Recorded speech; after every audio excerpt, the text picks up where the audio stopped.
이강인이 없는 한국 U23을 안방으로 불러들인 중국은 이길 수 있다는 의욕을 불태웠으나 경기 후 중국에게 엄습한 것은 절망이었다. 황선홍 감독이 이끄는 대한민국 U23 축구 국가대표팀이 중국 저장성에 위치한 진화 스타디움에서 열리는 친선 경기에서 중국과 맞붙었습니다. 9월 개최 예정인 2022 항저우 아시안게임.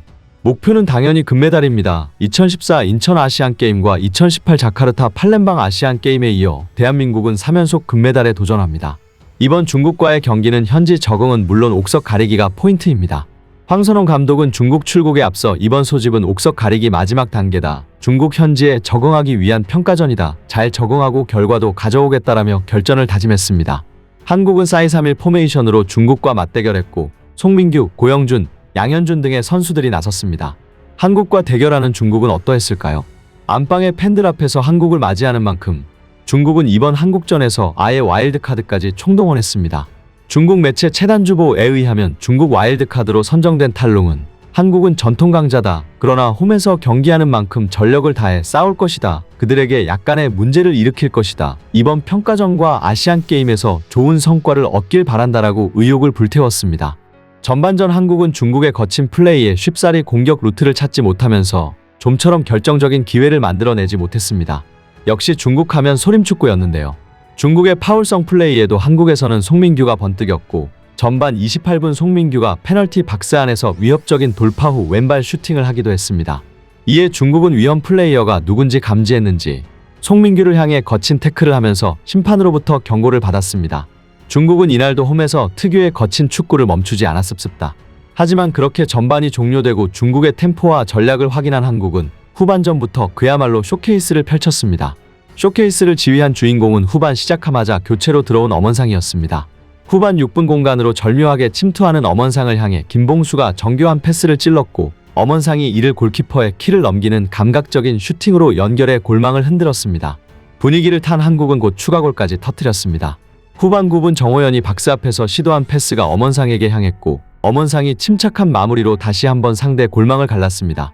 환상적인 연계 플레이에 의한 너무나도 깔끔한 마무리였습니다. 그리고 중국 축구를 그야말로 압도해서 찍어버린 활용정점은 정우영이었습니다. 정우영은 후반 20분 측면에서 수비 한 명을 간단히 제끼고 손흥민 존에서 손흥민이 터뜨리는 원더골을 그대로 보여줬습니다. 정말 환상적인 중거리 원더골이었고 손쓸 틈도 없이 중국 골문 앞으로 빨려 들어갔습니다. 3대0으로 완전히 압도하는 분위기로 향한 한국. 그런데 역시나 우려했던 변수가 발생했습니다. 중국의 공격 상황에서 공이 라인 바깥으로 나갔고 그 공을 중국 선수가 크로스해서 골로 연결시켰는데요. 육안으로 봐도 명백히 공이 나갔는데도 불구하고 중국 심판진들은 어거지로 골로 인정했습니다. 우려했던 중국의 더티 축구가 발동한 겁니다. 하지만 이번 판정은 너무나도 선을 넘었고 얼마나 어이가 없는 판정이었는지 중국 팬들도 수치라며 이러한 반응들을 보였습니다. 중국은 이번 경기에서 M매치를 정기적으로 뛰고 있는 선수들이 포진했고 와일드카드도 모두 끌었었다. 그런데도 처참하게 졌다는 수준 차이가 얼마나 심하다는 건가. 이강인이 없는데도 한국은 위협적이었고 매끄러웠고 파괴적이었다. 모든 선수들의 재능이 출중하고 경기 길기는 모습이었다. 중국은 너무 외로워 보였다.